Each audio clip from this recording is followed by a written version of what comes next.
if you were Valdez or something, you just sat in front of me, it's 36 minutes, you're not going to stop me from unifying. I want it that bad, you know, I've set that goal. You know, I mean, I can see him now when we've got to Galahad. Ah, well, he won't beat Valdez. And then when we beat Valdez, he'll say, but he won't beat Gary Russell Jr. Probably one of the proudest moments for like my mum and dad was getting booed on the way in for Colfroch and then getting cheered on the way out.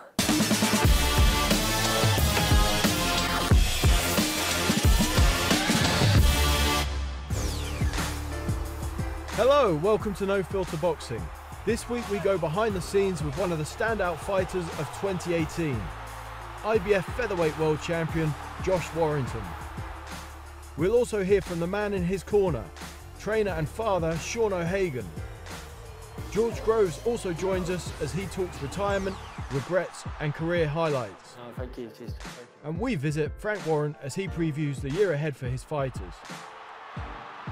Josh Warrington is one of those fighters with big aspirations after overcoming the odds twice last year. Warrington is going after him now. Right hand, left hand, and Selby in trouble there. Tremendous fight. And Josh Warrington raises his arms aloft. Delirious reaction from the crowd. Oh, he's got him. Big left hand from Warrington. What a start to this fight. And he's going looking for Brampton right away, and that's a big right hand as well. Holding on again, and Brampton's in trouble. Is he going to go? Warrington thinks he is. He's trying to take him out. Surely a great, great win for Josh Warrington. That was a very special fight.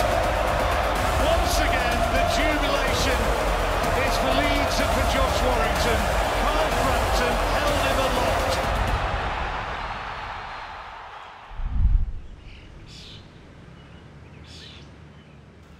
So Josh, big year last year. You had the film that came out, Twins, Ellen Road, 2 big fights, 1 fight of the year contender. How do things get better? Unify. And triplets? True, maybe so. Twin lads. I've got twin girls. So some twin lads would be a 5-a-side team then, wouldn't we? I can't just dwell on the 2018. It'll always be a special year.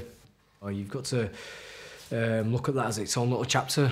2018 was a very special chapter of my life, and then, you know, life goes on and we go on, and it makes you more determined to make more memories. Like I said, I want to unify. I want to win another world title. So that's a drive, that's a desire.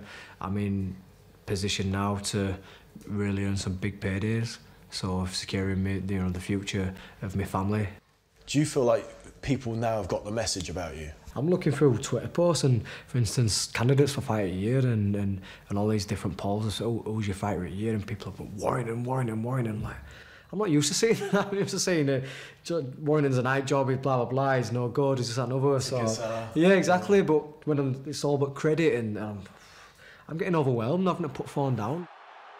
I think people are really, you know, starting to realise that I'm, you know, not a bad fighter. I mean, the way that we took the fights as well, you know, Selby then Frampton, it's not like I went back and had a steady defence. It was straight into another big fight. And if I could have it my own way, I'd be straight in with my next one with another world champion. I made it clear I wanted to unify. As far as mandatories are concerned, Kid Galahad, there will be a lot of domestic interest in that fight. That's the fight that's now been mandated. You know, it's a Yorkshire derby. He's a bit of a himself, so there is that aspect. So, you know, it'll make quite a big fight for them reasons, but you know, I've just got to go in there and do a job. I think, yeah, I've got so much for them. Why did it take people who weren't from Leeds so long to believe the hype, as it were? You're only where you are because you sell so many tickets, but I've not always sold tickets, you know, I've not always been popular. Where did that come from, the ticket thing? What I'd done is I used to go out and I used to speak to people and, you know, go to the pubs and people at football and say, like, follow my journey. I used to have a little black book and I used to write, like, Dave, 5 tickets, and then Dave don't want 5 anymore, wants 7, scribble it out, Dave, 7 tickets, you know, 300 quid. And then you go get money off Dave, and Dave only wants 2 now because it's just him and his mum coming, like, Dave wants 2. And by the end of it, toting up all, you know, cash and everything else, I've got money in a shoebox, all ticket orders there on thingy. It was an absolute nightmare. On my dinner hour, I'd be texting people, are you about tonight, mate? I'll come drop you tickets. Finish work, go training, come home from training, shower, and then I go and drive about for an hour, like going to people's houses and you know, you'd go in and like, they'd ask you about training. How's training going, Josh? You all right, pal? Yeah, sound, mate, sound. You'd have a cup of tea. You'd be in there for like 45 minutes, but you'd still have another few other jobs to do. And don't get me wrong, I've met some great pals out of it, you know, and some very, very loyal fans who've been coming for me from you know, through thick and thin. That's how I earn money, and I know the value of that. I've been skinned, I've been maxed out in my overdraft, and when you're scraping money together to come and watch something, it's a lot. If you were Valdez or something who just sat in front of me, it's 36 minutes, you're not going to stop me from unifying. I wanted that bad, you know, I've set that goal, so that's a bucket list. Originally, I'd wanted to fight Ellen Road, I've done that, I won a world title, I won a British title, boxed at Leeds Arena. And now I want to fight in the States, not just for myself, but just for the fans. You know, the fans who pay their hard-earned money. We've made some great memories for them, and you make them nice. So it's, I'd like to do something like that for, and take them over to the States. Wave. No. I just started waving, so not having it today, lads. Sorry. It's mad how we can make people's days, you know, just having a conversation. Or for instance, Saturday I was down Ellen Road, I seen a woman, she said, oh, my daughter's a big fan, blah blah blah, can I get a picture? Yeah, no worries. I said, I'll tell you what, I'll do one better, give her a phone, I'll give it a little personal message, and she started crying. And you can make people's days, and you know, just by being yourself and taking a picture, it's madness really. Don't get me wrong, I used to like the distraction of going to work and forgetting about boxing, but there were times I were having to say to my gaffer, Phil, can I just can I have 10 minutes? I think Talk Sport's going to phone me for an interview. I'm going live on the radio. Oh, what's that on, Josh? We changed radio station at work, and I'd be in one of the rooms having like sat doing interviews with, for instance, Hawksby and Jacobs, and they'd be in another room listening to it, and then I'd finish that and go back to work, you know, and I'd have to make that 10 minutes up on the end of my day. It was hard for that not to be a good fight. That's the fighting mentality of Carl. He wanted to stand and trade when he was hurt. He really should have covered or tried to hold on, but just a proud man, and I think that's what made it exciting. And after the announced decision, it said the same. He said, I want to go on, I want you to go on, and I genuinely want you to unify divisions. That's credit to the man. You know, I hope he does go on and win a world title, and if he does, then who knows, we could have another one. I'd like to do that again. We enjoyed it first time.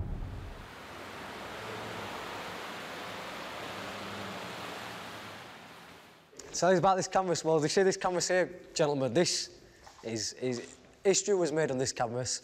On this very canvas was when I beat Lee Selby. It was this canvas. It's not this ring, but this canvas. Yeah, that's well, Mason Cartwright also had a split here on that night, or split lip, one hit when he boxed Darren Tetley. So there'll be a mixture of Mason's blood and Lee Selby's blood all over this canvas. But yeah, after the fight, we asked the fellas who did the ring if we could have it.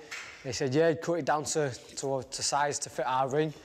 So you know, the night, May 19th, Ellen Road, history, first world champion for Leeds, all done on this very canvas. Because I'm his dad don't mean I make every decision, you know what I mean? I usually do, because like I'll say to him, I'd do this or I'd do that, and he always argues and disagrees, and then what he does eventually, he agrees with me, because he knows that I've got his best interests at heart. There's not like getting paid big money, is there, for carrying on with your hobby, really, you know what I mean? So yeah, I'm pleased with that, but I was proud of him for getting that degree, because he would after as a brush, wasn't he? He were at school there, he got kicked out, his grades weren't good enough to keep him in sixth form, so I made him go back and do it again. You've just got to set a precedent, haven't you? You've got to set a winning mindset. And I think going right back to those days there, that kind of set him on track to do what he's doing now. What did you think he was going to get out of boxing? Did you think, well, stick with it because you could be a world champion? Did you think that, or did you think, well, yeah, we'd have liked to win a British title. We'd give it us all and get him a British title, get him a Lonsdale belt, but it didn't kind of work out like that. There didn't seem to be any point in hanging around for Lonsdale belt. because we've gone above that, you know. We thought I'd get British level, British title, and would have been happy. Why has it taken so long for the critics, the sceptics and so forth to come around? I don't know really, because it's not like we've had a load of knockover men, is it? We've never brought any, they've all been genuine fights that we've had. We've always fought fighters really, you know, majority anyway, unless there's been an injury or we've had to bring somebody last minute. We've always fought fighters with like winning records and competitive.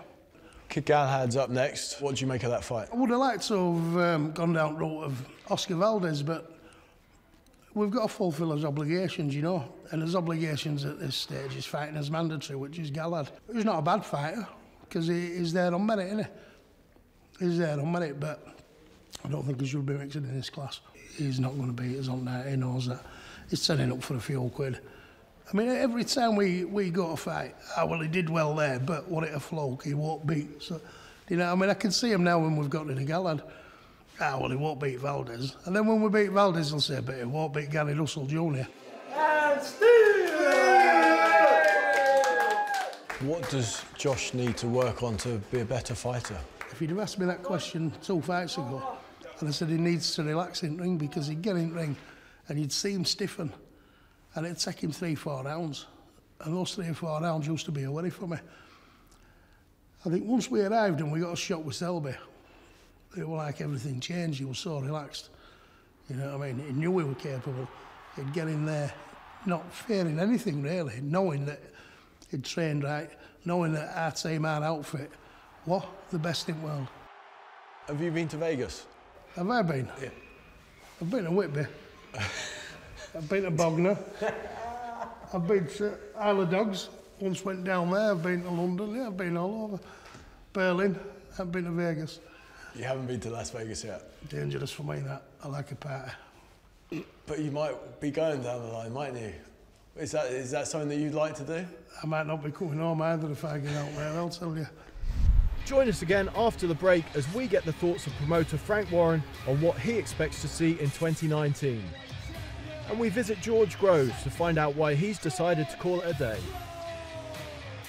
I achieved my dream and become a world champion. Like, I couldn't leave the sport without doing that.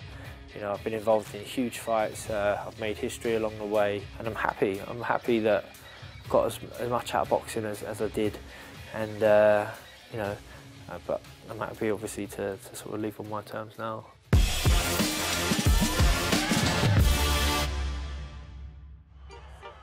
Welcome back to No Filter Boxing. We'll hear from George Groves shortly, but we now turn our attention to Frank Warren and some of his star names. With plenty of big fights in the making, Rob Armstrong went to visit the Hall of Fame promoter to get his views on what lies ahead. So tell us, what were you up last night late doing? Well, we obviously had won the purse bid for Josh's defence of his title against Kid Galahad, Yorkshire Derby, so we secured the prize for that one, got behind our man, and we've been working on Tyson. Winning the first purse bid, making sure you've got that huge step in the right direction for the rest of the year, innit? It is. You know, I've always, as I said, like Josh from the beginning, we get behind our men, and when we've got to pull it out, we pull it out. We pulled it out of the bag and make sure that he's fighting on home turf with us. And Josh himself has said that, you know, his list was Santa Cruz, Valdez, and then somewhere down the line it was Galahad. So well, that was mine as well, and his. I mean, you know, it's obvious he wanted to, you know, get involved in unifications. As I said, if I had a list, that would be down the bottom, because obviously Santa Cruz is unification, as you said. Valdez is a good fight, there's no doubt about it. It is a good fight, and I'm sure Galahad, who's undefeated, is going to, you know, give it his all. He's entitled to for the money he's getting. So I think we're going to get a really good fight, and it's got that local flavour and everything. So I'm looking forward to that one. A Yorkshire derby, as you put it. Is that a hint that it's probably going to be in Leeds? Oh, 100% it'll be in Leeds. And then you can look at all those unification fights. You must be rubbing your hands together at the thought of them. Well, if you can get through them, we are. I think he's the best out there. You know, and I've said all along, I think he's a great young fighter, and I do think he's the best out there. I think he'll beat all of them. And talking of fights, Fury himself, how's he feeling about everything? Because we saw him in Marbella and he was itching to get going again. Are you having to hold him back? All he keeps saying, I spoke to him last night, and all he keeps saying is, when am I out? He just wants to fight. I mean, he's in great nick. I think he's fitter now than when he actually fought Deontay. Who out of these young lads you got coming through, who do you think is going to be the first 2 or 3 that are getting these sort of world title shots? Certainly this time next year, like a Daniel Dubois or a Nathan Gorman there or thereabouts, and I'm certain by then Yard would have fought for a world title, but I'm quite confident he'd have fought for a world title by then. If there was one thing you'd like to see improved in the world of boxing, in the sport of boxing in 2019, what would it be? Judging. And judges being accountable. You know, I think there's been some really good quality fights that we go to see them, and they've been very controversial scoring of some of these fights. And that's unfair on the boxers. We should be talking about, boy, isn't that a great fight? You just see that, and sometimes you get debatable decisions, but some of this scoring is just ridiculous. If they were Premiership football referees and they were, got it wrong like that, they'd be demoted. They'd be up Hackney Marshes, some of these judges, looking after a kid's football match. It's just awful. Who do you think is the current pound-for-pound best boxer? Lomachenko. I find him outstanding. I find him an outstanding fighter. And do you want to work with him? I'd love to work with him. I speak to Bob about it all the time. I said, we would bring him over. He's won about 3 or 4 different weights now, isn't he, already? I mean, it's unbelievable. I mean, what sort of, he's an exceptional athlete and boxer. Take up bally boxers, that's what I say. His dad was right. Got him doing dancing classes. I mean, is that something you're going to suggest to all your young lads? I've got Tyson at the moment. You want to see him? I had him in a tutu last week. He looked marvellous. Thank you very much, Frank. It's a pleasure as always. After 11 years as a pro, George Groves recently announced his retirement from the ring. We caught up with the former world champion to reflect on a much talked about career.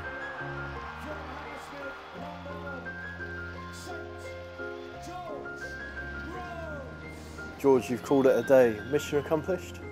Yeah, I think so. I think mission accomplished. Took longer than I wanted in terms of winning the world title. Took a bit too long, but that was always my goal as a kid, my childhood dream. So once I achieved that, I was struggling for a little bit of motivation. Some fighters find it hard to accept the end, but you seem quite happy and content.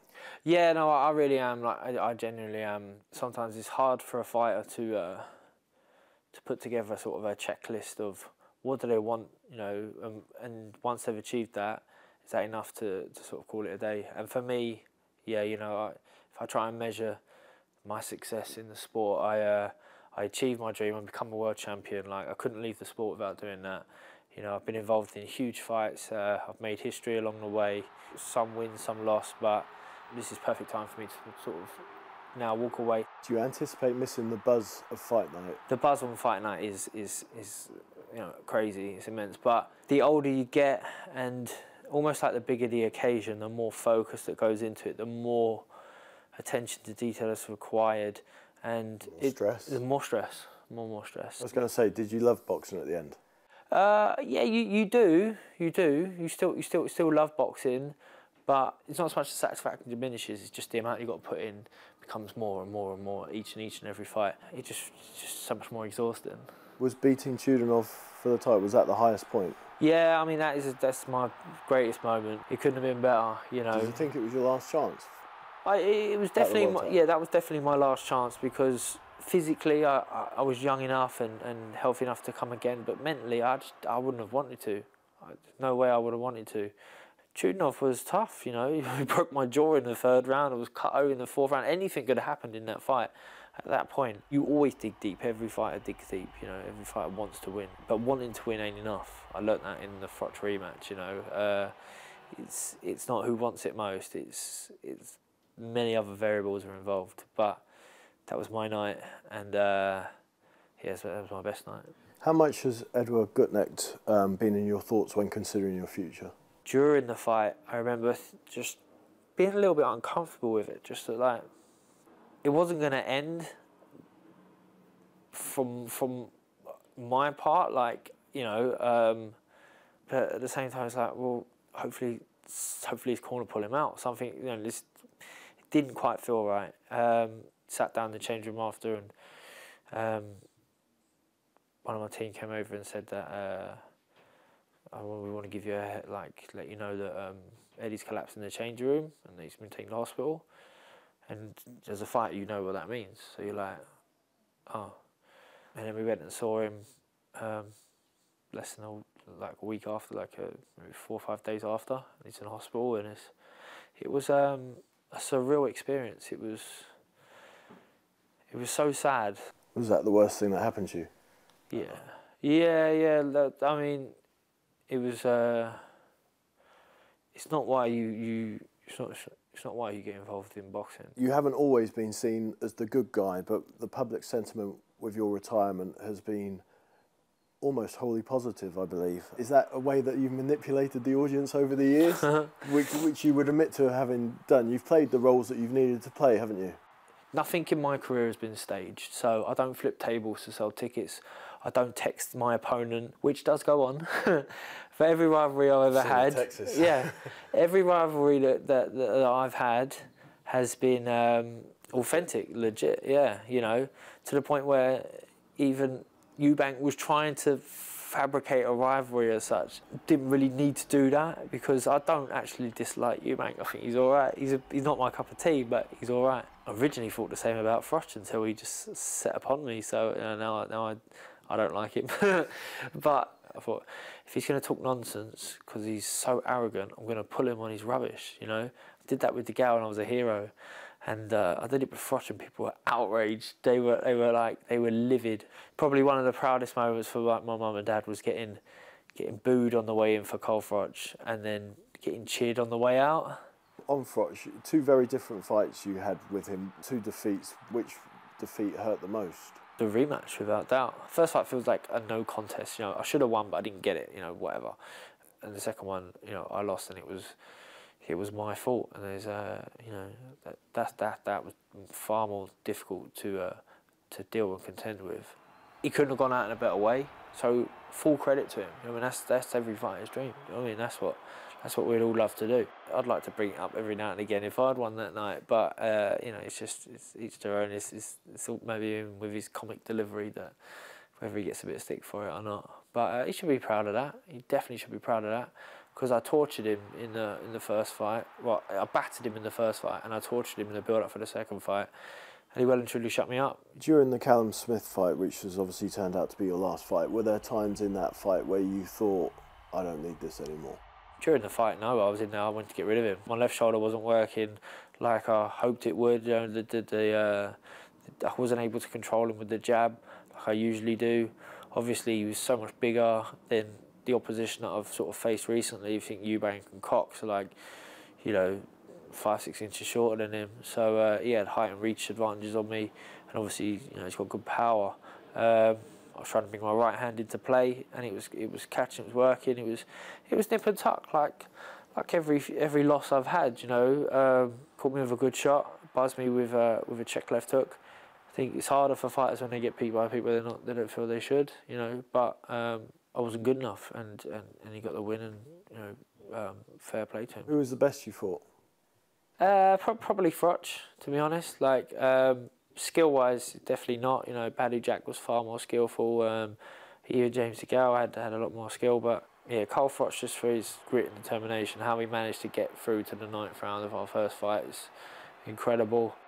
And if you could write your own legacy, how would you like fight fans to remember you? I tried to be a bit different. You know, a bit creative. You know.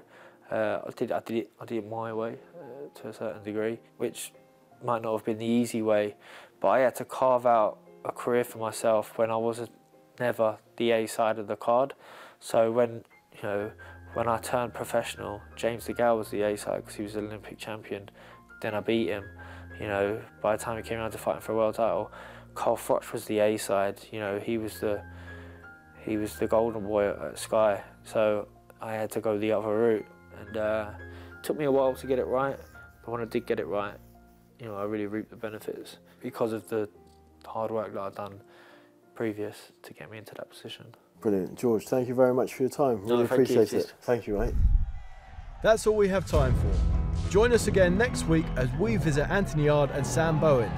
They both fight in Leicester on the 23rd of February and will be looking to start the year in style. It's also a year where Josh Warrington will look to become a unified world champion. Bye for now.